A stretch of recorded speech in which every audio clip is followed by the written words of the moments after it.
Assalamualaikum warahmatullahi wabarakatuh. Alhamdulillah, syukur senantiasa kita panjatkan kepada Allah Subhanahu wa Ta'ala yang telah memberikan kita keimanan maupun nikmat kesehatan, sehingga pada malam hari ini kita semua dapat mengikuti kajian muslimah yang kali ini mengangkat tema mengenai eksistensi agama sebagai dasar dalam menjalankan kehidupan pernikahan.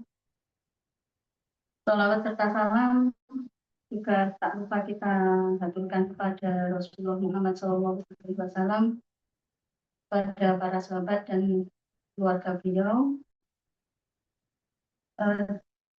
Pada kesempatan malam hari ini kita akan membahas tema mengenai pernikahan, gitu ya. Di tengah perkembangan zaman, sebagaimana yang kita saksikan saat ini, mungkin banyak juga diberitakan di media-media bagaimana pemikiran masyarakat yang berkembang dalam menyikapi pernikahan itu sendiri, gitu ya.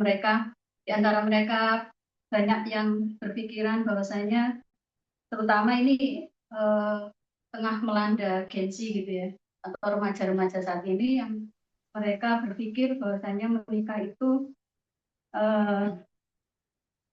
kurang menjadi kurang menjadi pilihan, gitu ya, bagi hidup mereka. Jadi ada kekhawatiran, gitu ya, untuk menjalankan sebuah pernikahan, gitu. Ada yang memilih untuk tetap membujang, gitu, atau menunda pernikahan dengan kekhawatiran ya akan membebani hidupnya, gitu ya. Sehingga fenomena marriage is scary, gitu ya. Jadi takut menikah itu sekarang tengah gencar menyerang pemikiran dari remaja-remaja saat ini, gitu. Belum lagi ditambah fakta melonjaknya angka perceraian di tengah-tengah masyarakat. Kalau dilihat menurut data BPS, gitu ya, kita bisa menyaksikan fakta, gitu, bahwasanya dari tahun ke tahun angka perceraian itu mengalami kenaikan. Untuk tahun 2025 saja kasus perceraian meningkat menjadi 438.168 kasus, atau naik sekitar 10% dari 399.921 kasus pada tahun 2024. Berbagai macam faktor, gitu ya, yang menyebabkan melonjaknya angka perceraian seperti saat ini. Nah, pada kesempatan kali ini kita akan membahas mengenai problem-problem terjadi tadi, ya, dalam pandangan Islam bagaimana menyikapinya, kemudian solusi yang tepat untuk kita bisa menghindarkan diri dari permasalahan-permasalahan yang berkaitan dengan pernikahan. Dan harapan kita kan pasti menjalankan sebuah pernikahan itu tujuannya adalah sakinah mawaddah warahmah. Sehingga bagaimana nantinya bisa sampai tujuan itu, Islam memberikan solusi yang tepat bagi setiap permasalahan-permasalahan yang kita hadapi. Dan antaranya mengenai permasalahan yang terkait dengan pernikahan sendiri. Nah, sebelum saya masuk ke pembahasan materi, perlu saya sampaikan bahwasanya untuk pembahasan materi pada malam hari ini kita batasi sekitar 30 menit tepat, kemudian dilanjutkan dengan sesi tanya jawab. Sesi tanya jawab ini bisa antum langsung menyampaikan kepada kami, ataupun nanti bisa mengirimkan chat, gitu ya, kepada link yang sudah ada di sana. Baik, telah hadir di tengah-tengah kita Ustazah Nada Firdaus yang akan membahas lebih lanjut mengenai materi kita pada malam hari ini, yakni eksistensi agama sebagai landasan dalam menjalankan kehidupan beragama. Pada Ustazah Nada yang kami sampaikan, kami persilahkan. Di sini, alhamdulillah ya, ini kita bisa berbincang santai aja ya. Kenapa fakta sekarang itu begitu mudahnya pernikahan itu apa ya diputus cerai seperti itu ya, sedikit-sedikit cerai, ada yang cerai. Mungkin dari awal kita lihat bahwa generasi sekarang tuh mungkin katanya ada yang mental strawberry gitu kayak gitu. Jadi tidak seperti zaman dulu itu kalau kita lihat kan perceraian itu tidak mudah terjadi gitu. Walaupun ibu kita zaman dulu itu kan juga dijodohkan, seperti itu. Hidupnya juga tidak mudah. Kenapa pernikahannya itu berakhirnya itu ya sampai akhir hayat seperti itu.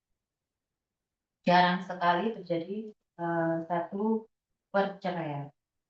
Kita lihat juga bahwa ketika zaman kita sudah maju, pemikiran-pemikiran itu dari luar negeri kayak gitu kan, kemudian dengan mudahnya akses teknologi, mudahnya informasi dari luar gitu ya, dari barat tentang feminisme dan lain sebagainya, itu juga mungkin salah satu yang mempengaruhi generasi sekarang itu merasa oh iya ya, ini kan patriarki gitu kan. Ini kita tidak boleh diinjak-injak. Kita sebagai perempuan harus ini seperti itu kan.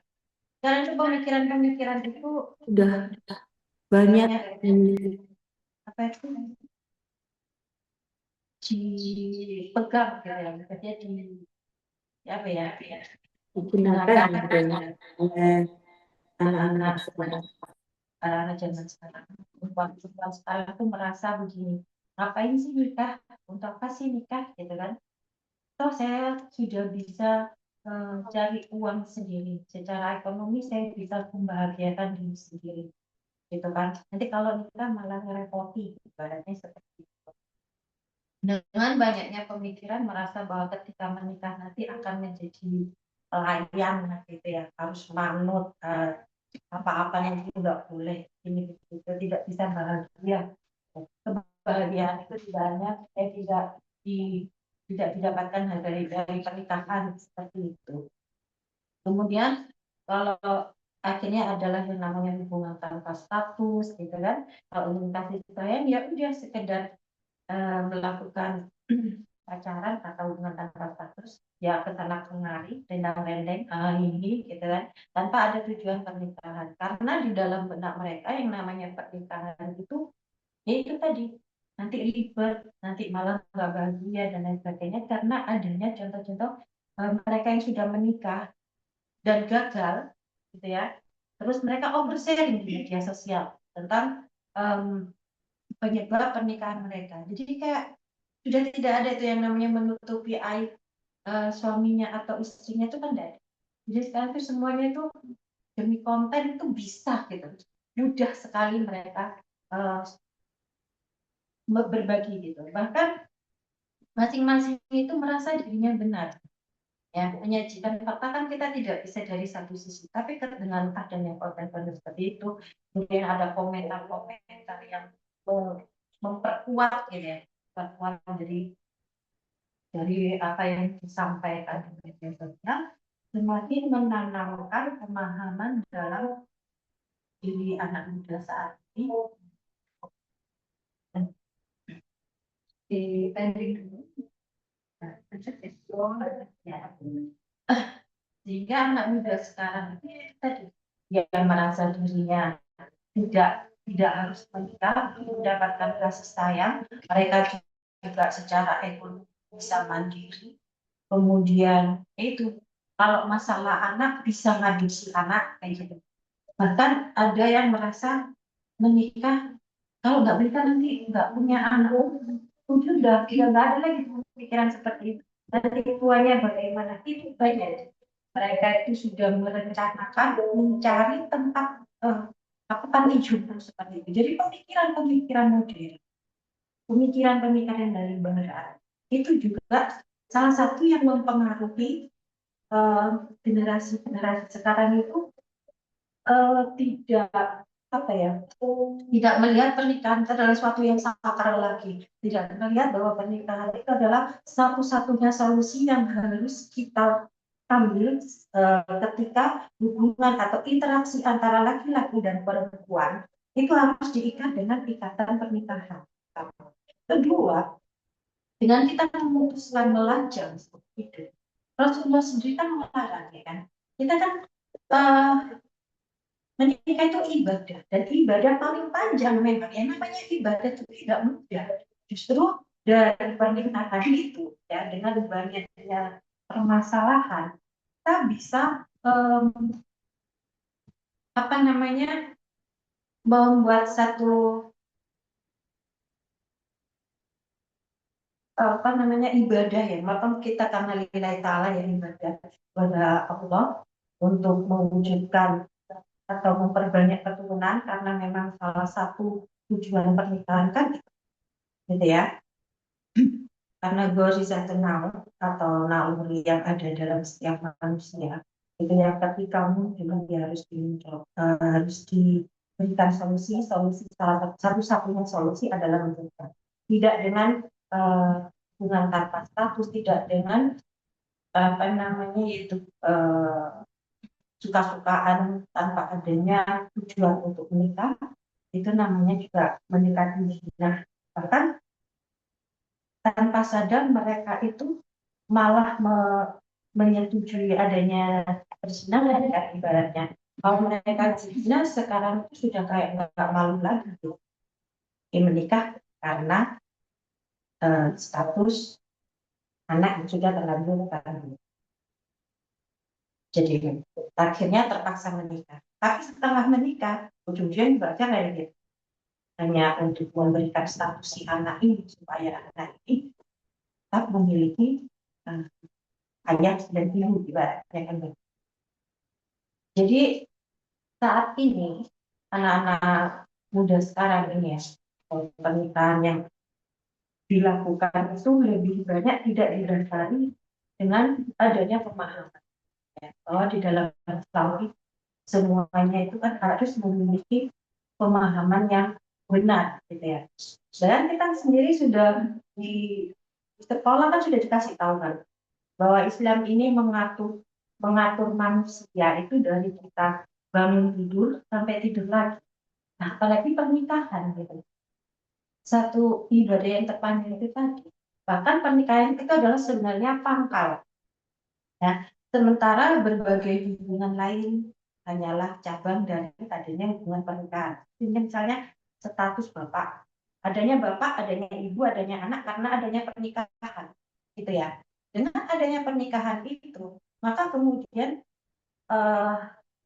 laki-laki dan perempuan itu memiliki keturunan, gitu kan, memiliki anak. Nah, dengan adanya anak, kemudian dengan adanya status bapak, status ibu dan anak ini, ada lagi aturan tentang keluarga, tentang seperti kewajiban bapak, kewajiban suami itu apa, kewajiban ibunya apa, ya kan, kewajiban istri apa, kewajiban anak, itu semuanya ada diatur di dalam Islam seperti itu.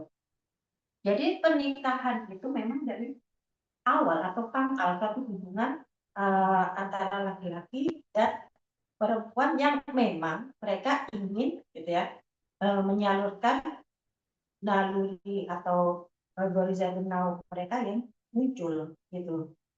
Bukan hanya sekedar itu tadi, dengan adanya ketakutan malah tidak menikah, malah membuat zina, ya. Kemudian karena, ya, yang ketiga setan itu, ya, dari ada dalam saking itu setan, kemudian akhirnya malah adanya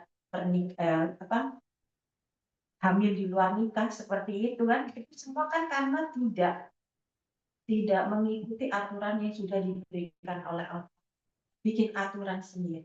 Hanya karena ketakutan-ketakutan yang belum tentu terjadi. Sekarang kan seperti itu. Lagi isunya begitu, ya. Mental health gitu kan. Iya kan? Jadi belum apa-apa udah takut gitu aja. Iya, udah takut duluan, padahal belum tentu. Nyebrangnya dulu pun di kecelakaan, sebenarnya gitu. Kalau kita hati-hati, kalau kita tahu aturannya, insya Allah kan selamat gitu. Kalau misalnya anak sing kata ya, kan takdir gitu. Pernikahan pun seperti itu. Insya Allah kan kalau kita memiliki dasar ilmunya ya, kalau kita kembali lagi kepada Islam, kita kembali lagi kepada Allah, ibadatnya. Kita menikah karena ibadah. Menikah itu wajib, ya kan? Bagi siapa saja yang memang sudah mampu memikul beban, ya, dalam sense seperti itu.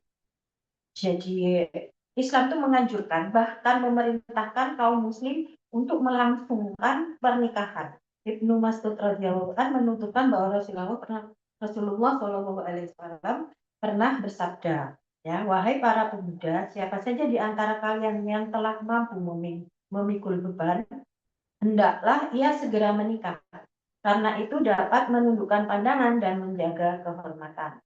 Sebaliknya, siapa saja yang belum mampu, hendaklah ia berpuasa, karena itu dapat menjadi perisai baginya. Jadi kalau belum mampu, ya jangan, maksudnya jangan coba-coba mendekati zina, jangan malah memicu dengan melihat film-film yang romantis. Nggak pengen menikah, tapi lihat film romantis, kemudian playlistnya yang galau-galau, gitu kan. Tapi ketika ada keinginan untuk menikah, takut.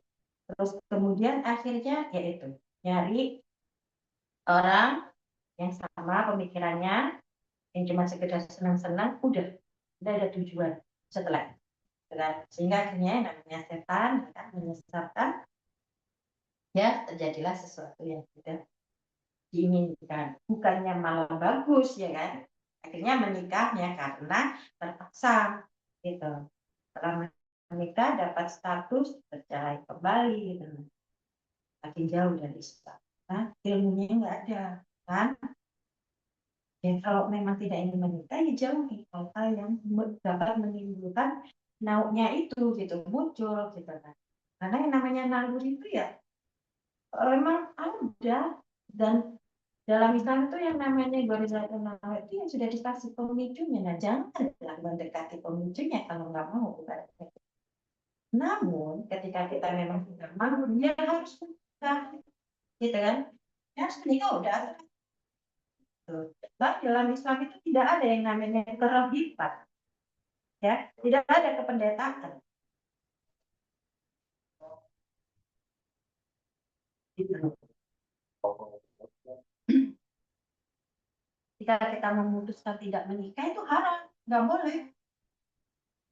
Ini banyak yang seperti itu nggak menikah katanya gitu. Nanti nggak punya anak, oh gampang adopsi.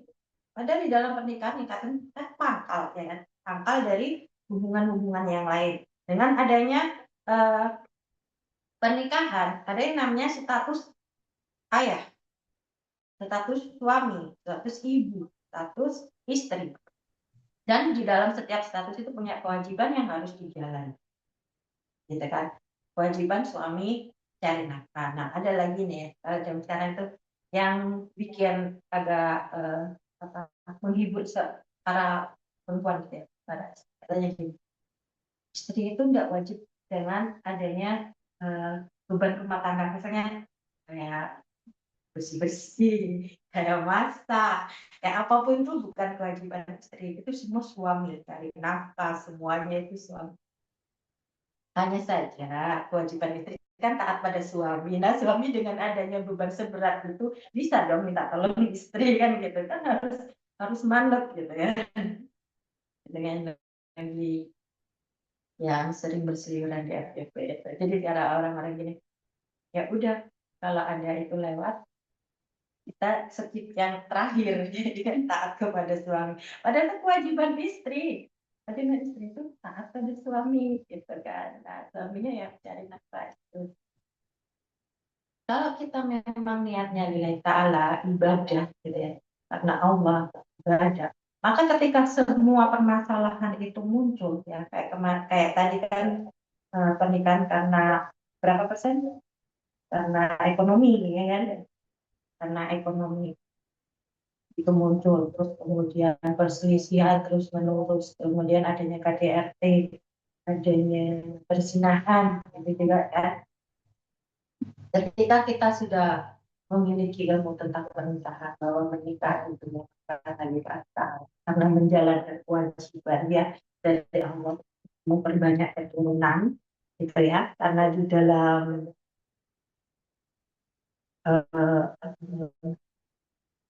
hadis gitu ya, dalam hadis Rasulullah pernah menuturkan dari Anas radhiyallahu anhu, Allah itu pernah memerintahkan kaum muslim untuk menikah dan melarang keras untuk berhubung bujang. Ya, kawinilah oleh kalian wanita penyayang dan subur keturunannya, karena sesungguhnya aku akan membanggakan banyaknya jumlah kalian di hadapan para nabi yang lain pada hari kiamat.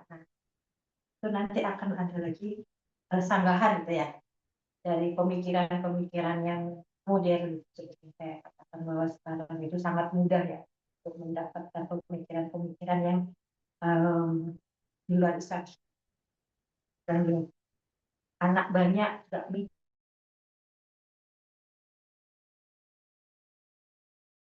mikirin, nggak mikirin nanti pendidikannya. Kemudian ada konten yang bilang gini, Bapak Ibu bisa tidak untuk tidak memiliki anak supaya tidak membebani anak kalian, ada yang seperti ini kan, jika adanya yang child free gitu kan ya.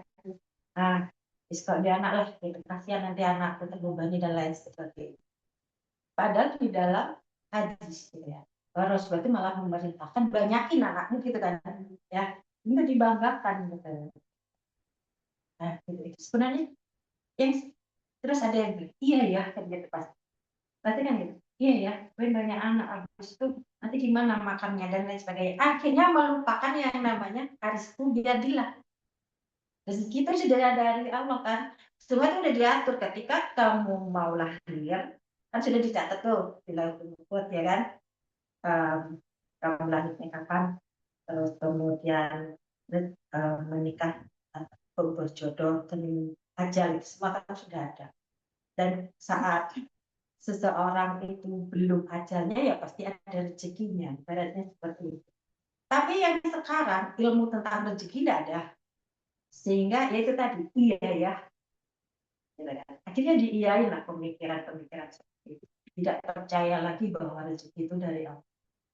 Ya, yang banyak dan fatalnya memang ya, fatalnya yang banyak anak itu memang terkadang mungkin karena udah capek tidak bisa merawat anaknya, memang kelihatan lebih dari yang lainnya. Tapi sebenarnya kan bukan salahnya, bukan kesalahan kita kan. Namanya orang capek itu kan wajar. Bahkan Fatimah aja ya, yang anaknya Rasulullah ya kecapean minta pembantu, pernah kan itu kepada Rasulullah dikabulkan enggak kan, nggak dikasih gitu. Itu berarti kan capek, itu wajar, bahkan Fatimah pun kecapean kita mengurus rumah tangga, tapi bukan sebagai alasan gitu. Itu kan sebenarnya kenapa Rasulullah tidak mengatakan itu urusan rumah tangganya, ibaratnya urusan rumah tangga anaknya kan. Kalaupun Ali tidak bisa memberikan itu kan karena ekonominya yang memang diuji ekonomi ya, kalau Sayyidina Ali itu. Bahkan sahabat saja juga mengalami hal seperti itu ya, kondisi ekonominya begitu. Tapi apakah terus kemudian Fatimah minta cerai kan? Bisa menemui aku, jangan kayak aku pembantu gitu. Ya juga. Ya berarti kan apa? Ketakwaan kita, kemudian kepercayaan kita pada Allah itu, keimanan kita pada Allah itu harusnya itu yang dinilai, dipertanyakan kembali gitu kan. Kita menikah lillahi karena Allah katanya kan gitu. Berarti kan ketika ada permasalahan masuk, ada permasalahan di dalam rumah tangga, ya kita kembalikan lagi pada Allah. Saya tuh pernah dulu itu mendapat cerita dari tada saya apa ya, Arab mungkin. nggak pegang uang sama sekali. Dia cuma berpasrah sama Allah kan gitu. Kalau memang belum ajal kan pasti ada rezeki. Bahkan cicak aja kan ibaratnya ya diberi rezeki sama Allah, makanannya kan dari terbang gitu kan. Pertanyaan dan tapi terbang. Toh juga kan dapat, dia percaya sama Allah, minta kata Allah. Dia bilang nggak tahu gimana, bahkan dia sudah percaya, pokoknya dia sangat percaya dia akan dapat rezeki, nggak pegang uang sekali, besok makan apa dia tidak tahu. Makanya banyak juga. Terus dia jalan sambil merenung gitu kan, sambil tetap percaya sama Allah. Tiba-tiba ada orang yang dia tidak tahu siapa, dan ternyata itu kenalannya suaminya atau bagaimana gitu, kasih uang, dan alhamdulillah jumlahnya lumayan katanya gitu, sebagai bayaran apa gitu loh, untuk suaminya katanya gitu, nitip gitu abisnya katanya gitu. Ada. Jangan terus bilang, itu jangan karena ketika kita percaya sama Allah, ya yang benar-benar percaya gitu loh. Ya, saya pun mengalami pernah tidak tidak ada uang sama sekali itu ketika suami meninggal. Sampai malam tuh nggak ada uang. 100 rupiah pun nggak ada. Gitu kan. Saya bilang, mungkin karena orangnya mungkin sudah muajal ya. Saya juga waktu itu belum tahu. Ada. Air habis, gas habis, beras habis semuanya. Tuh. Terus ini diem aja kan sampai ternyata besoknya nggak ada gitu kan. Dan Allah jawab, ya kan, nggak ada loh untuk pemakaman pun saya tidak mikir gitu, karena nggak ada. Ya tetangga, sama semuanya tiba-tiba datang, tiba-tiba bisa makan, malah megang duit gitu kan. Saya tidak tahu apa-apa tentang pemakaman beres, lalu pemakaman malah dikasih susu. Tetangga datang, kasih, ini ada sisa uang pemakamannya, saya tidak tahu berapa jumlahnya, untuk apa saja dan lain sebagainya. Gitu, maksudnya jangan lupa gitu. Jangan lupa ketika kita niat karena Allah, Allah pasti nolong. Gitu. Kita harus percaya itu, gitu kan? Kita harus percaya itu. Bahkan Rasulullah saja kan pernah nggak punya duit, ya akhirnya apa yang dilakukan? Puasa loh. Rasulullah loh ibu. Nah, kita udah apa? Modeling. Rasulullah aja loh pernah nggak makan, ya kan? Gak ada duit, nggak makan, akhirnya puasa. Kok kini kok modeling kayak gini? Sok-sokan ya kan? Dan ekonomi nyalah no, habis itu buyar perkara ekonomi. Kayak gitu.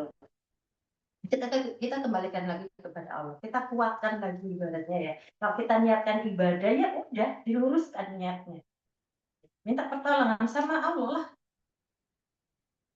gitu ya. Itu masalah banyaknya ya. Saya ngomong seperti ini karena memang juga sudah mengalami gitu, sudah pernah nol itu udah pernah nol itu udah pernah, dan banyak banyak pengalaman dari teman itu seperti itu ya, alhamdulillah. Itu masalah perekonomian. Kemudian, nah ini gimana misalnya suami saya gitu ya. Suami saya itu tidak mau menafkahi. Ya udah tahu kan kewajibannya. Nah, adanya pernikahan maka ada kewajiban-kewajiban yang harus dilakukan. Nah, itu kan wajibnya dia. Menikahi perempuan untuk kemudian dia harus bertanggung jawab menafkahi keluarganya. Itu kan kewajiban dia. Kalau misalnya dia tidak melakukan, yang dosa siapa? Istrinya apa suaminya? Ya kan yang nggak menafkahi ya. Iya kan?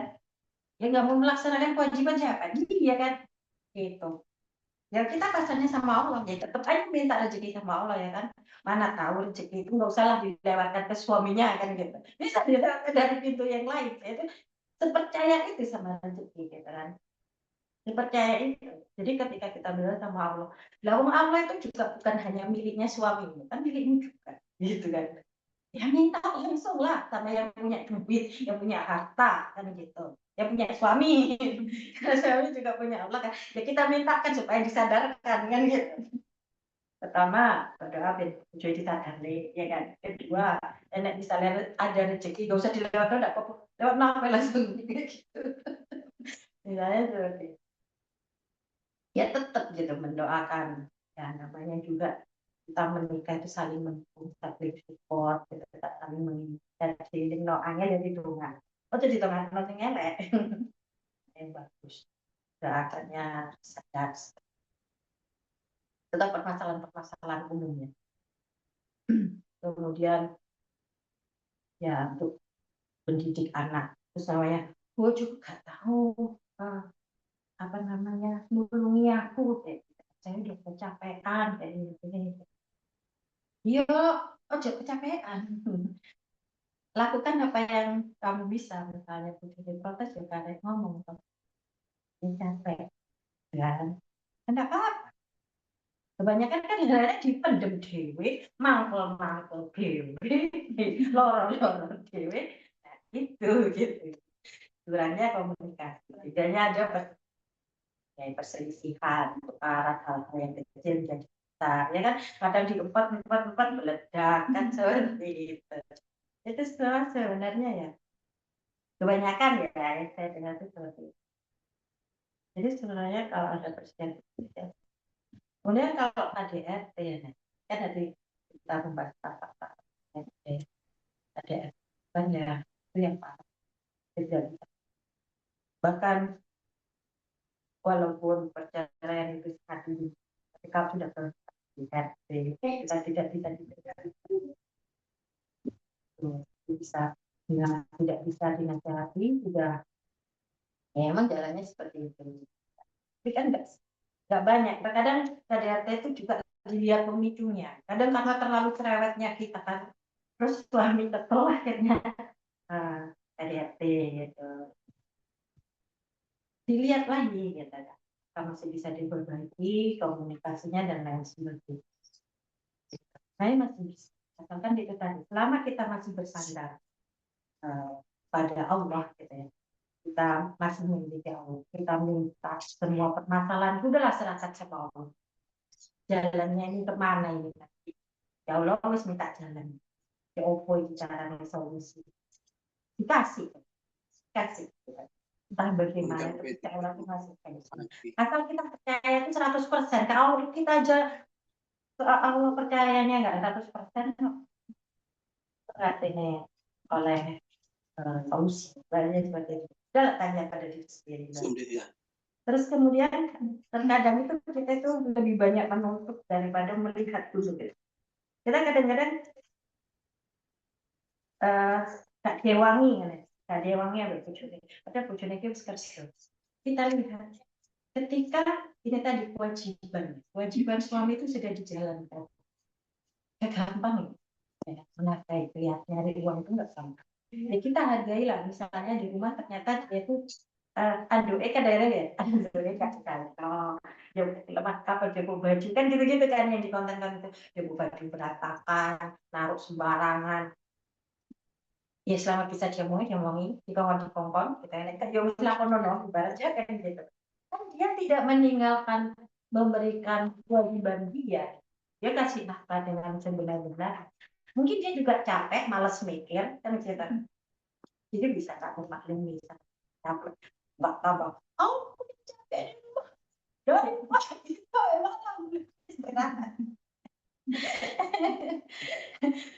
kalau sudah marah-marah seperti itu berarti sebenarnya pengen sebelah pengen es krim itu aja sebenarnya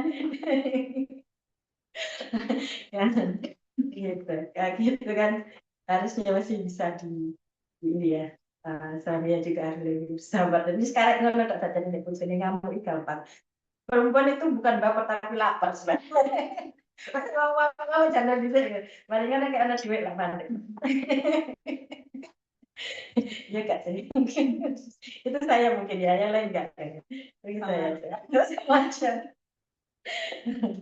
ya udah jangan malah ditambahin dengan marah gitu kan kita nggak tambahin ya tahu bagus ya kita lihat lah suami itu juga di luar sana itu pasti memiliki permasalahan yang kompleks dengan orang-orang ya kan ketika dia kerja dan sebagainya dan kita juga capek makanya jangan terlalu perfect kalau misalnya kecapean di rumah terus kok itu bersih kalau enggak kok pujian kan Lebih baik kita itu jangan capek. Kalau kita nggak capek, kita nggak emosi gitu loh. Nggak lapar akhirnya kan. Kalau lapar ya beli bakso. Kalau jangan tanya bojone, anak duit ya tuku bakso, aku ke sebelah aja. Gitu. Jadi cari solusi, sama-sama gitu loh. Ketika kita hal yang kecil itu bisa jadi besar gitu. Perkara cuma merapikan saja, aku kok belum sih yang sama juga. Ya, hanya intinya itu dikit-dikit gitu. Dan kenapa sih orang zaman dulu kok awet-awet? Ya itu, karena mungkin kepasrahan dia itu dengan adanya taat sama suami, terus kemudian apa ya, pemahaman dia itu bahwa sebenarnya dengan tidak adanya begitu banyak informasi dari luar gitu ya, informasi-informasi, pemikiran-pemikiran dari barat itu malah zaman dulu itu malah selamat gitu kan. Iya kan, dan tingkat kepasrahan dan keikhlasannya itu tinggi orang zaman dulu ibaratnya. Anak yang wakil pun dia jiramuti, dia tuh kok. Iya kan, kemudian pinter-pinter mentalnya kuat. Ya karena sudah nggak kebanyakan drama. Anak sekarang kebanyakan drama karena itu tadi, ya kan, ada pemikiran, alah sebenarnya menikah buat apa sih, gitu kan? Malah kok malah kondisi ini malah bahagia, sembarang sok tubuh, saya menikah, oh uangnya dan lain sebagainya. Nah, terus setelah pemikiran kita sendiri jadi ujian, ya udah beda lah sekarang orientasinya ke anak. Oh aku kan jodohku dewe kok, kan itu bisa dibicarakan. Ini kan ya ngobrolin masalah kan. Ya memang kalau suami kan wajib ya, kalau istri itu menggunakan uangnya itu sebagai sedekah gitu. Itu pun sebenarnya harus ada perjanjian juga. Makanya ada perjanjian pranikah itu. Perjanjian pranikah. Tapi ya jangan sampai perjanjian pranikah itu juga menggunakan perjanjian-perjanjian yang tidak ada di dalam Islam. Ya, ya, loh, justru malah enak saja nih ya, WE suaminya ya WE kita. WE kita itu tuh WE kita, ya kita sendiri.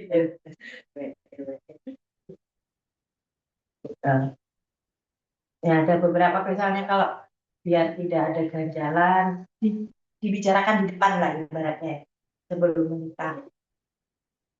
Dibicarakan di depan. Saya itu sifatnya gini-gini, nanti kalau ada permasalahan seperti ini nanti sampai bagaimana, itu boleh. Dulu saya seperti itu. Saya ini orangnya gini-gini gitu kan. Sama. Ini nanti misalnya dapat masalah seperti ini bagaimana? Sampai ngalah ya gitu. Oh iya gitu kan. Nah, jadi ketika muncul dari ngalah gitu. Tapi tidak tertulis ya. Tapi misalnya tertulis boleh lah gitu. Jadi sebelum menikah, selain adanya harus adanya pengetahuan, harus adanya dasar ya, bahwa dalam ibadah. Namanya ibadah itu seperti apa? Ibadah kan untuk Allah. Nah, ketika kita menikah, kita ada masalah yang dikembalikan pada Allah. Iya kan? Kembalikan lagi niat kita. Selama suami atau istri itu tidak melanggar batas syarat atau tidak melakukan kesalahan yang di luar syarat, gitu ya, ya kita masih bisa bertahan dan dia dengan solusi masih bisa. Masalah ekonomi bisa, masalah fotokerasi bisa, ibaratnya kan masih bisa dicarikan solusi, masih bisa dimintakan lah kepada Allah. Kecuali kalau tiba-tiba prinsipnya udah berbeda, ya kan? Kalau sudah di luar itu, kan sudah tidak bisa. Kemudian KDRT itu kalau tidak bisa dibicarakan, tidak akar permasalahannya karena ternyata memang secara mental ya, entah itu, dan KDRT kan bukan hanya milik laki-laki ya, ada yang iya gitu kan. Ini ada yang bermasalah dengan mentalnya, misalnya diperbaiki mentalnya tidak bisa ya, gitu. Baru solusi terakhir. Tapi kalau selama masih suami dan istri itu masih melaksanakan kewajiban, ibaratnya kemudian ibaratnya ditoto atau itu masih bisa. Ya udah gitu, jangan mudah untuk melakukan, ya udah. Jadi cara saya bilang seperti ini. Kenapa kamu nggak mau menikah lagi? Ya, konten nih saya. karena saya trauma. Ngapain trauma? Nikah aja, nggak cocok. Iya, nggak cocok. Buyar gitu. Ganti baju aja gitu. Cocok ganti. Ini bukan permainan gitu. Permainan bukan permainan. Ya, dengan kita dipikirkan secara dalam, kita juga harus mempersiapkan mental, mempersiapkan semuanya, terutama yaitu dengan membekali kita ilmu agama gitu kan. Seperti itu. Makanya kenapa ketika disuruh memilih gitu ya, disuruh memilih pasangan, itu yang pertama kan agamanya, ya.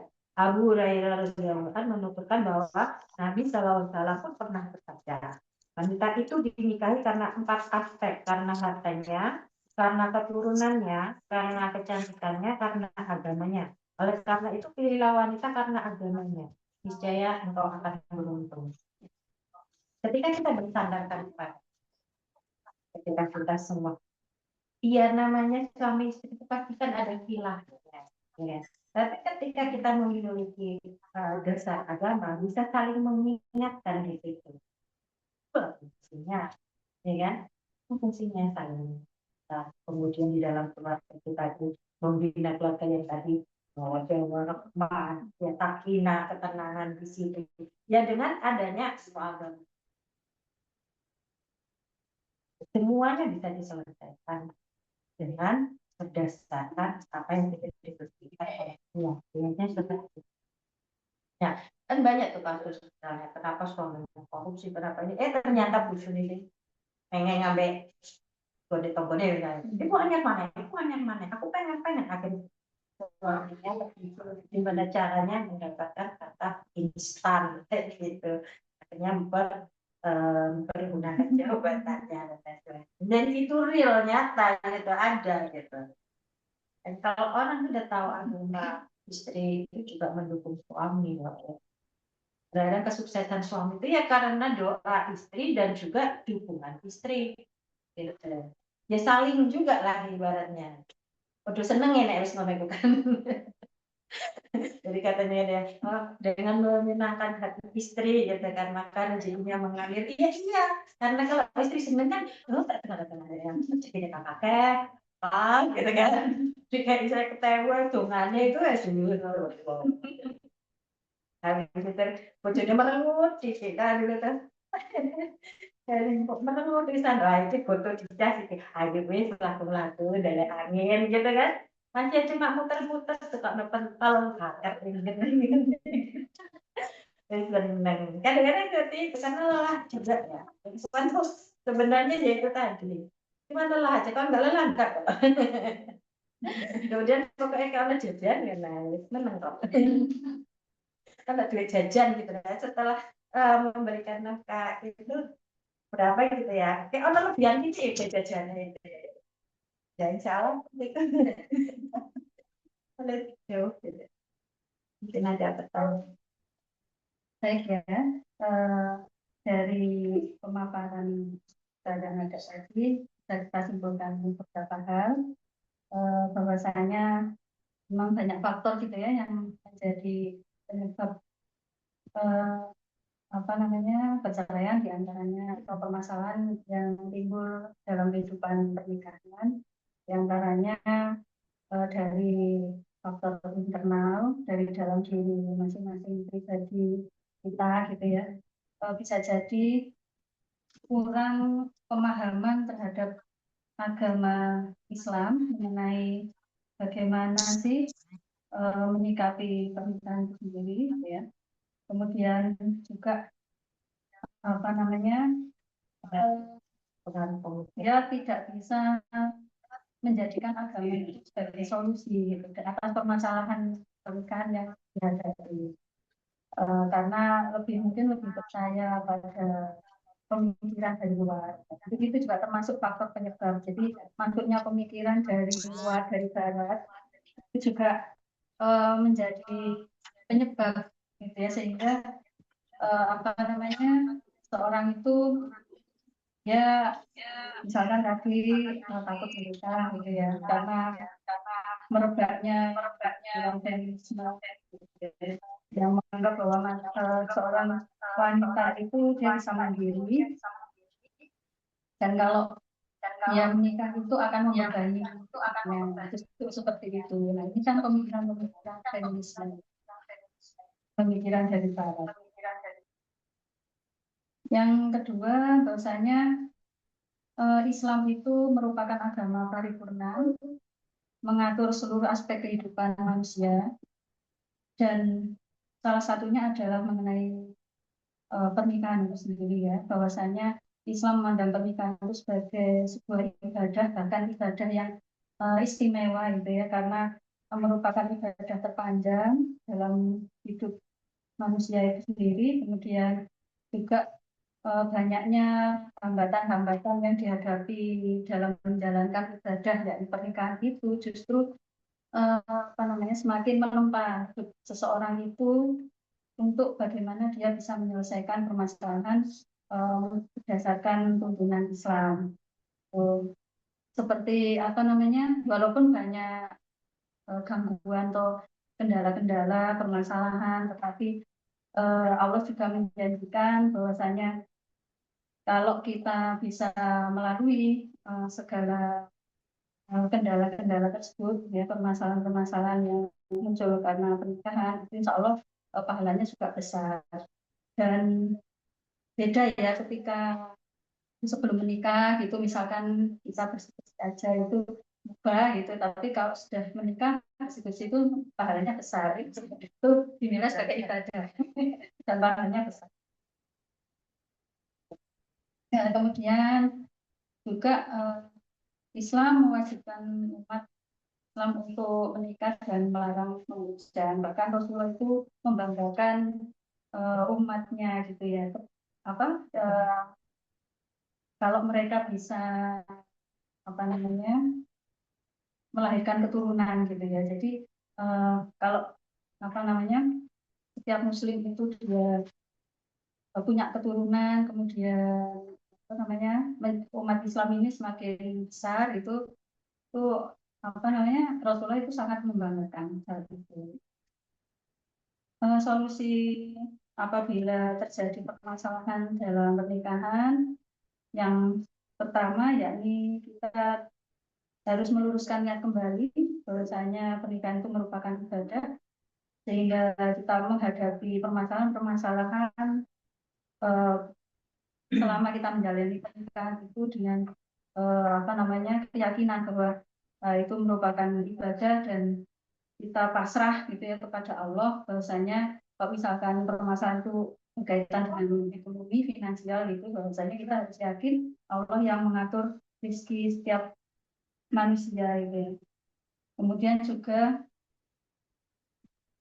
kita harus bisa membangun komunikasi gitu ya dengan pasangan kita, membangun komunikasi yang baik. Setiap permasalahan itu harus dikomunikasikan gitu ya, jangan dipendam sendiri sehingga nanti istilahnya jadi bom waktu.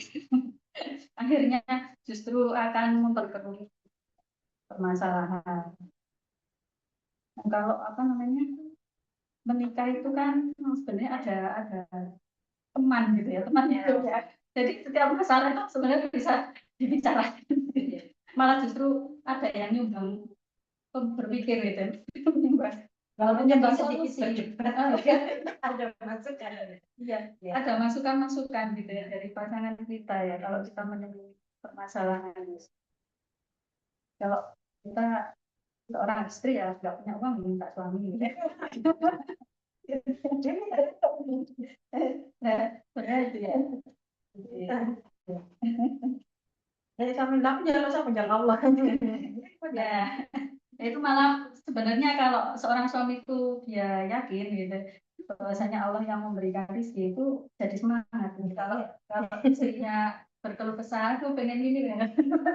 Kayaknya Penyemangat gitu ya mungkin. Penyemangat harusnya begitu. semangat ya. Nah, juga jangan lupa memperbanyak doa supaya selama kita menjalankan ibadah terpanjang ini, Allah senantiasa memberikan keselamatan gitu ya, dan membantu kita dalam menyelesaikan setiap permasalahan yang kita hadapi dalam pernikahan. Ya, pertanyaan. Dan kemudian yang terakhir tidak berhenti untuk tetap bertolak ilmi ya, atau mencari ilmu. Walaupun ya kita disibukkan dengan urusan-urusan rumah tangga gitu ya, tapi tidak Jangan ada, berhenti. iya jangan berhenti untuk tetap mencari ilmu. Baik, sudah ada beberapa pertanyaan. Banyak pertanyaan. Ini ya, Ustaz, ya, setiap satu pertanyaan yang disampaikan langsung dijawab gitu ya, Ustaz. Dilihat pertanyaannya sama enggak? Kalau misalnya sama ya langsung dijawab.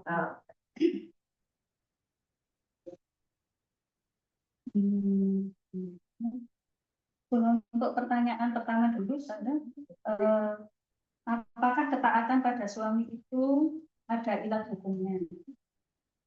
Pertanyaan yang pertama, mau bisa dijawab dulu?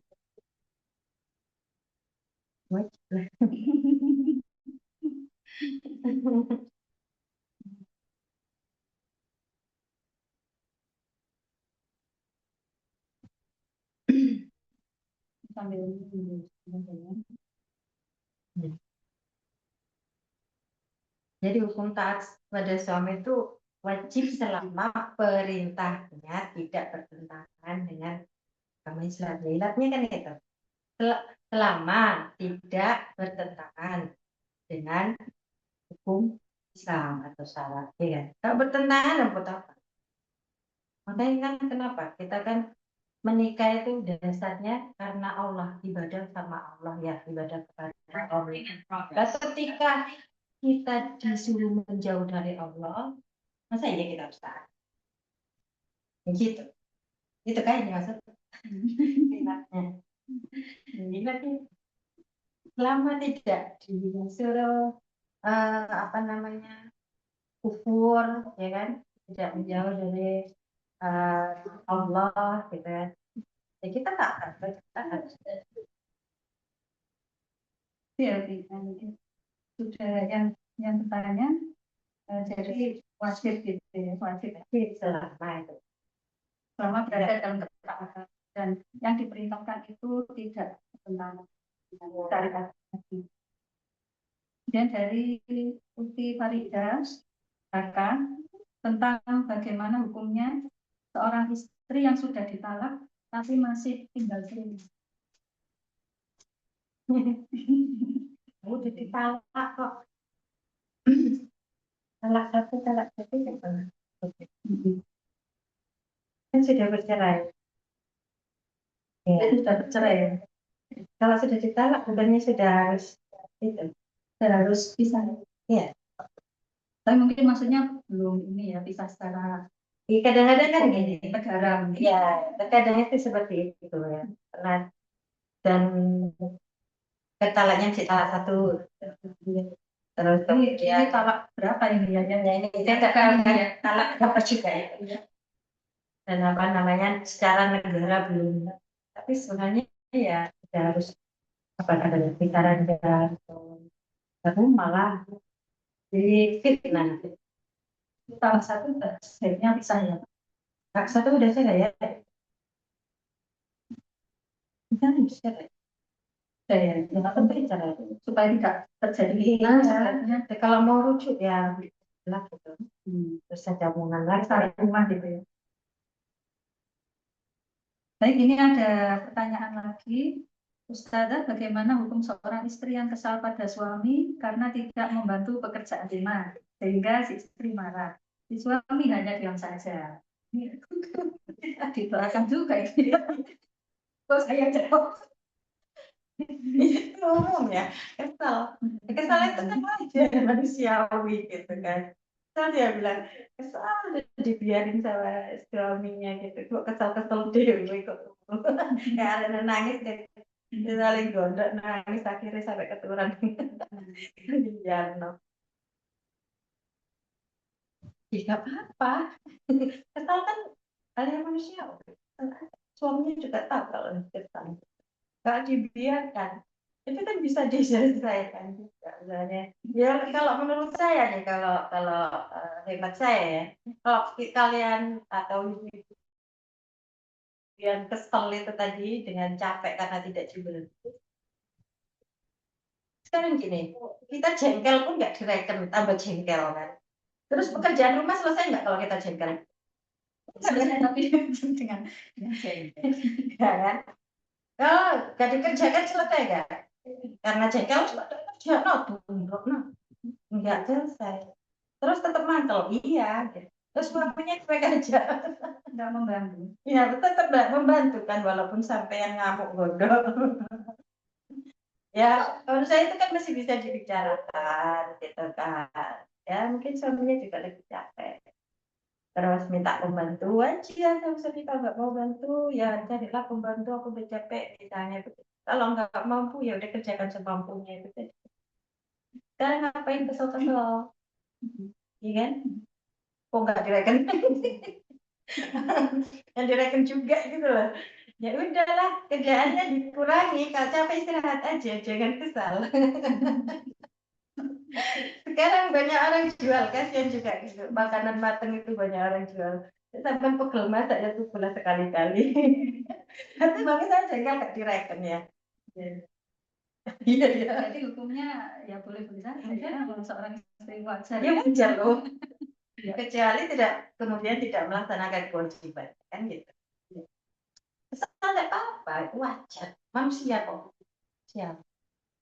Baik, ini juga ada pertanyaan bagaimana hukum KB dan hukum ikut serta dalam BPJS. Pak BPJS saya bukan ranah saya ya. Saya jawab BPJS ya. Yang ini pernikahan ya, BPJS. Kesehatan. Ntar mungkin ada pembahasan lebih lanjut ya tentang KB itu kan pembatasan. Ini kan dalam Islam itu kan pembatasan kelahiran ya, yang hukum azal itu ya ada tuh. Itu kan berupaya untuk membatasi sehingga melakukan itu azal itulah. Jadi KB tidak apa-apa untuk membatasi, bukan untuk menyetop ya. yang pertama. Kedua, kadang kan ada yang namanya alasan medis ya yang membahayakan ibu, nah itu kan diperbolehkan untuk tidak melahirkan lagi karena nanti kalau melahirkan akan membahayakan. Itu kan beda dengan yang memang sengaja tidak mau, jadi tidak mau memiliki anak sehingga dia ya udah namanya tidak mau memandulkan diri sendiri lah. Sementara kan tadi sudah dikatakan ya dalam Rasulullah itu sangat membanggakan banyaknya keturunan nanti di depan nabi yang lain ketika hari kiamat. Sini kalau istri sudah mengajukan dulu terus rujuk apakah perlu memperbarui akad, sedangkan secara negara mereka masih suami istri. Mengajukan dulu terus rujuk apakah perlu memperbarui akad. Ya, kan secara negara mereka masih suami istri, kan secara sendiri. Jadi Iya, pembaruan nikah. pembaruan nikah, jadi dia nikahnya Nikah secara siri dengan di depan nikahnya secara negara, kemudian perceraiannya itu secara siri belum dikatakan. Iya, kayak tadi loh, talak tadi loh. Mungkin itu Terus masih kembali lagi diurus ya. tapi baru diurus Ya, belum diurus itu baik aja gitu kan. cicilan. Ya itu makanya kenapa loh bisa ya loh. Misalnya emosi ya, namanya emosi itu pasti. Nah apalagi yang lain jelasin ya perjalanan ibu rumah tangga udah tentrem dan itu kan ya kan banyak hal. Nah terus kemudian wes sudah jatuh ya sudah secara agama lah ibaratnya secara kecuali kalau tiga memang harus menikah lagi ya mau nggak mau ya cara negaranya itu ya diurus ya mau kudu menikah dengan yang lain dulu gitu kan jadi kalau dengan baru talak satu Mungkin belum talak makanya hati-hati makanya kenapa jatuhnya itu talak itu dari laki-laki karena kan perempuan ngamuk sidik minggat ngamuk sidik udah gitu kan mereka kan nyesel gitu. Saya kenapa jatuhnya talak itu kan dari mulut laki-laki. Ya ada lagi. Eh, Oke ya. ya, ini Banyak ya masalah. ada ini ada beberapa yang ada di emak-emak. Oh, masalah yang ada di emak-emak ini. Apa, Mak? Satu, bagaimana menyikapi suami yang hampir selalu benar sendiri, ketika salah tidak merasa salah. Itu curhat elek kan. Terus. Ada ada yang mengatakan uang belanja itu bukan uang nafkah. Itu bagaimana? Kemudian ada suami yang posesif, materi tidak bisa mencukupi, jauh dari cukup. Kalau istrinya keluar usaha sering dihalangi, sedangkan tagihan sekolah bertumpuk dan selalu istri yang dihubungi pihak sekolah. Ini Ya, kasih aja WA suaminya. kok komplain ini. Oke, pertama sih apa tadi? Menyikapi suami yang hampir selalu benar Suami sendiri. hampir- Oh, Suaminya ini. Ya, baik kan, Bapak? Maksudnya gini, egois itu kan merasa benar sendiri. Itu merasa benar sendiri. Kalau salah, gitu kan? Apapun itu benar. Gimana nyikapinya? Dengan sisial gitu. Jadi direken. Iya toh? Jadi direken sih. Dia nek ngamuk-ngamuk ya wis rungokno. Tapi dengarkan tapi keluar ngopi gitu loh. Jadi gitu kan maksudnya sekarang gini orang kalau mau benar sendiri kan belum salah. Sampai ngomong apa ae lah percuma. Buang energi kan. Ya wis kok itu Kusir. Tidak menyelesaikan. selama nafkah dia masih lancar kan ya buat jajan aja bang. Egois gak apa-apa yang penting duit akeh. Yang penting Nek gak ngerti, terus sampai dewe gak ngerti gitu ya. Itu gak egois itu dia sudah menelantarkan ya kan. Itu kan sudah bisa kasus itu. Jadi kasus kan. Gitu. Terus uang belanja itu bukan uang nafkah. Uang belanja bukan uang nafkah. Nafkah itu apa sih? Sekarang kan kita lihat dulu arti nafkah ya. Nafkah itu apa?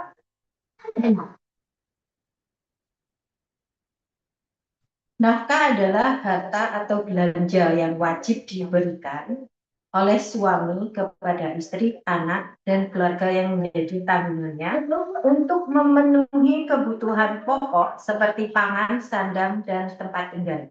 Itu dalam program dan KBBI, nafkah itu mencakup biaya hidup layak, pemeliharaan lahir dan batin. Gitu kan? Berarti kan ya include semuanya. Ya, nafkah itu ya semuanya. Uang makan, uang hiburan, uang healing gitu kan, uang sekolah, ya semua kebutuhan dari uh, anak istri dan tanggungan dari suami. Dan ada keluarga-keluarga kan, makanya bebannya berat loh sebenarnya laki-laki itu. Makanya itu kadang-kadang anak delewere ya disebut romo. Karena bebannya laki-laki itu sebenarnya berat. Selama dia kasih nafkah ya, karena kasih nafkah itu ya harus disepuro ngono loh. Nah sampai cerewet itu tambah ngelusir aja. Ya kan males-males ini gak apa-apa nek ngomong kan frei ya kadang-kadang suami kan gitu aku wis pegel nek mama frei ngomongnya sedikit gomel aja begini yang anak-anak itu selama nafkah itu masih lancar ngaten nafkah kurang ya ya kita lihat usaha suami lo cepat dupol bareng ngono memang apa namanya hasilnya sedikit ya disyukuri ya tetap terima kasih ngono loh. Maksudnya ya ada syukurnya gitu loh. Akeh titik itu sampai itu jadi nafkahi ibaratnya gitu. Nah kurang-kurang loh itu ya memang apa ya Allah tuh kasih rezeki itu kan nggak semuanya banyak. Nggak semua manusia itu dikasih rezeki yang berlimpah. Ibaratnya kan gitu. Makanya kira ada miskin, ada kaya, kemudian ada kewajiban dari si kaya kan, hartanya orang kaya itu ada hartanya orang miskin kayak gitu. Berarti kan sudah dinas sama Allah itu ya. Dan namanya rezeki itu ono sing istri, oke ya, kayak ini sak tendo ono sisa. Ketika suami sampai wis ngoyo gitu kan. Melihat suami sampai wis jungkir walik ibaratnya ya, dari nafkah. oleh nenek Siti terus mbok omeli bisa. Terus dia sudah berupaya nafkahi sampeyan gitu. Pas hari mana sampean ngomong, aku gak dikei duit, anu iki, jajan ya misalnya gitu. Ya nggak duit no.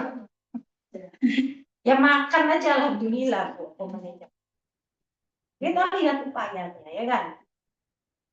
Jadi nafkah itu ya dari batin ya, sama lahir ya itu tadi memenuhi. Kalau bisa kan memenuhi kebutuhan pokok. Kalau bisa kan memberikan sandang, pangan, papan. Makanya karena ada ilmunya juga ya. Ketika rakyat itu kekurangan, maka harus ditanggung oleh negara, ya kan? Harus ditanggung dengan negara oleh negara. Masalah apa? Biar tidak kekurangan gitu rakyat. Itu nanti pembahasannya jauh lagi. Nek kepingin sampean ngerti masalah tugas dari negara ya untuk mereka yang kekurangan, makanya ngaji.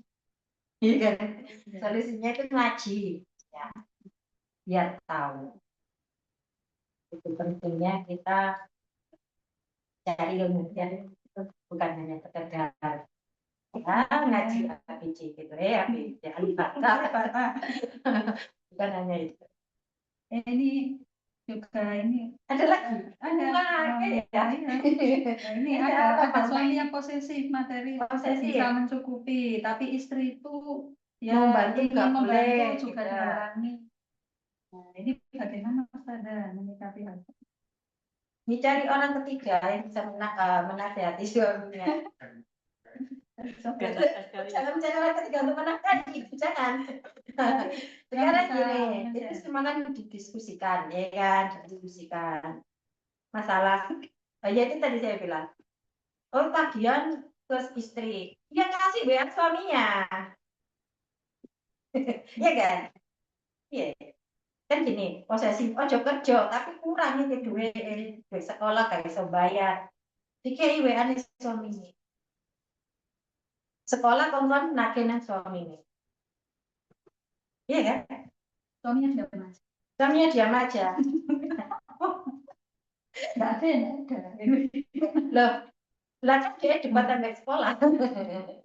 Lah saya kan suami diam saja lah, kok tambah bingung. Wong suami aja diam aja. Saya dapat pengalaman seperti ini.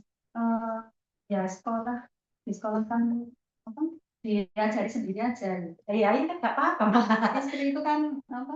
Tambah PR ya. Satu mengajak Ya.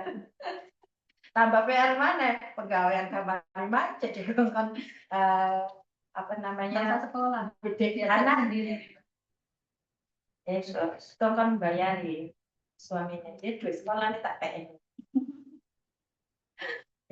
Posesif ya manut lah. Kalau misalnya posesif kalian kerja ya nggak usah kerja. Kalau misalnya itu tadi nek ditagih karo sekolahan itu kan nagih bojone gitu kan. Nah, misalnya Joko yang paling di bojo sampean santai kok sampean gak santai gitu. Maksudnya masalah itu kan berdua. Dan nek sampean koyang palingan wong bojo sampean gak koyang paling. Kan gitu.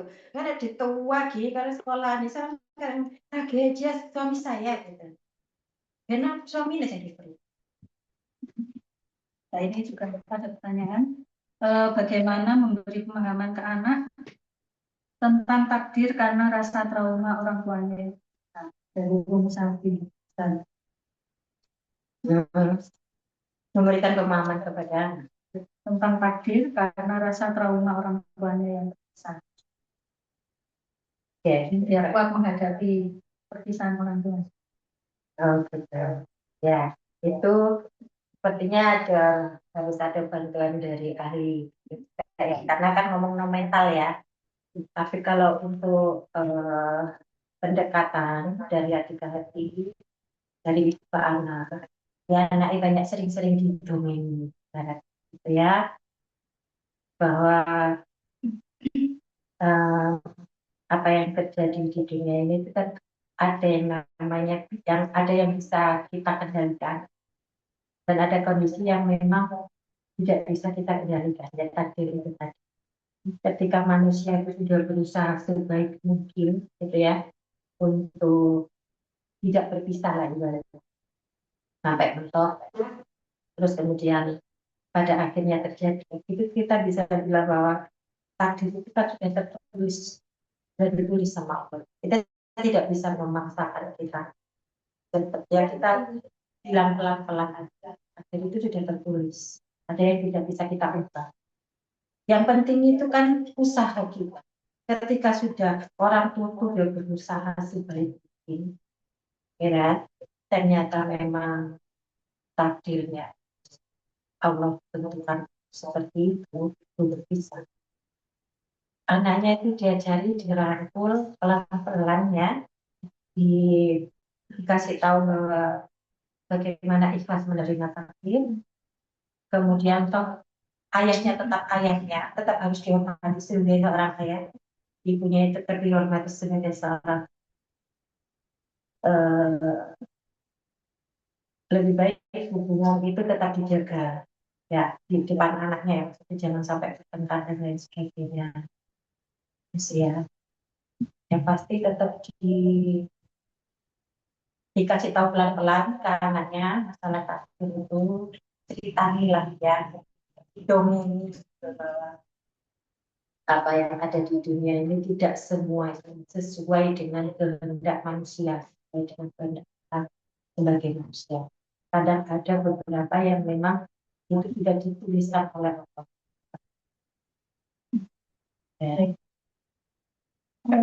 Pertanyaan selanjutnya, bagaimana dengan tradisi ngenyarno nikah yang ada di masyarakat? Ngenyarno nikah, saya bahkan tidak tahu itu apa itu. Ngenyarno nikah itu yang bagaimana itu, dan karena apa ada ngenyarno nikah? Apa ada nikah wis lawas? Karena apa? Oh itu ada. Bukannya itu tadi sudah dijawab? Ada sebelumnya. Itu bukan adat tuh. Dan sampean katanya hubungan mana yang lagi kudu nikah mana? Tradisi Biasanya kalau menyangkutkan itu Rame-rame. Iya, apa kayak Muda. iya, kayak syukuran, terus kayak ada ingkung ngono kuwi apa sih? Ingkung ngono kuwi itu namanya nanya menikah. Oh gitu. Barian. Ya. Biasanya gitu. Selama itu tidak bertentangan dengan agama kan tidak apa-apa. Mungkin ya tradisi itu kan untuk menunjukkan bahwa pas suami istri ini sudah rujuk kan gitu. Mungkin cerainya kan kadang rame-rame, caranya rame-rame balik sepi-sepi. Nanti akan timbul fitnah itu. Nah, makanya kenapa dibuat seperti itu. Nah, ya disiarkan, disiarkan Seperti pernikahan ya. cerainya rame kok, balik sepi. Nanti jadi fitnah. Yang bisa hubungan. Ya udah hubungan iya, kan yang ngeluh ya, lapor. Ya maksudnya itu kan cuman apa namanya? Ya, kita ambil positifnya gitu ya. Jangan dianggap sebagai adat, tapi sebagai ya kita sedekah karena seneng ya, jenenge balen itu ya seneng kok. Ya, seneng lah, kasihlah makan-makan tetangganya dan disiarkan bahwa sudah balik lagi. Kayak kita tidak apa-apa. Misalnya berat, tapi itu karena adat itu berat. Ya nek berat ya ojo.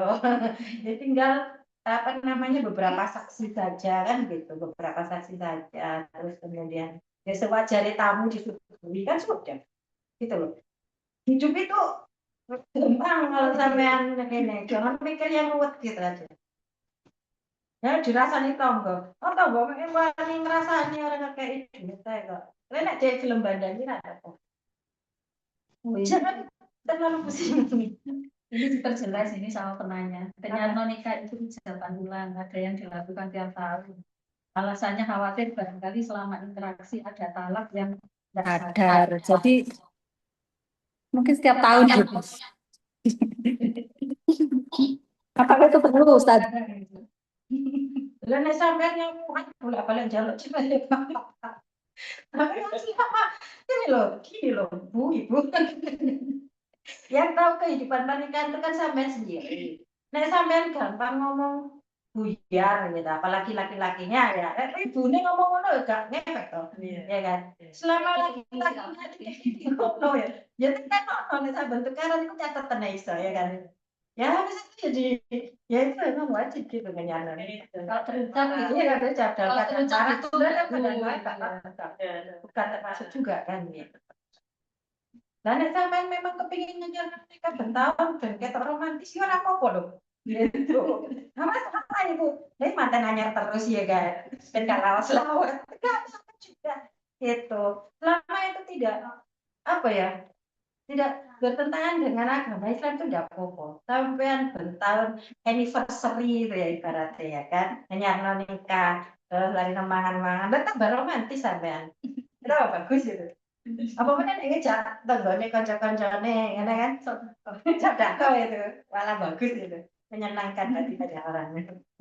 Gak apa-apa menyertai bentahun gitu ya. Ya kalau selama itu tidak bertentangan sama agama apa lakukan aja. Sebenarnya itu buat ada hati-hatian gitu ya. apa yang ada Nah itu sih dihati-hati malah mengani saja ya kan. Kalau marah jangan introspeksi. iya. Itu peksinya, coba nyarno nih. Entek deh sampean. Kayak nyangon iku nih. Apa? Untak dulu deh, ya betul. Nyarno nikah kan nyelok motor nyangon ya. Iya. Baik ya, Iya. sudah tidak ada pertanyaan lagi, dan waktu juga sudah saya rasa sudah cukup. Semoga pertemuan pada malam hari ini membawa banyak sekali manfaat bagi kita semua, gitu ya. Terutama dalam menjalankan pernikahan, bagi yang sudah menikah dan bagi yang belum, ya Jangan takut. ya, jangan takut. Sebagai tambahan apa ya, penyemangat gitu. Eh, Baik, terima kasih atas perhatian semuanya. Semoga di lain waktu kita bisa bertemu kembali dalam kajian muslimah dengan tema-tema yang lain yang lebih apa namanya, yang menarik lagi. Bukannya ini tidak menarik, tapi maksudnya ya lebih ini ya, lebih menarik lagi. Gitu. Nah, saya selaku moderator pada malam hari ini minta maaf apabila selama mengantarkan acara banyak kesalahan, gitu ya. Dan terima kasih atas perhatian untuk semuanya. Saya akhiri kajian muslimah dengan tema eksistensi agama sebagai landasan dalam menjalani kehidupan pernikahan malam hari ini. Saya akhiri. Wassalamualaikum warahmatullahi wabarakatuh. Waalaikumsalam warahmatullahi wabarakatuh.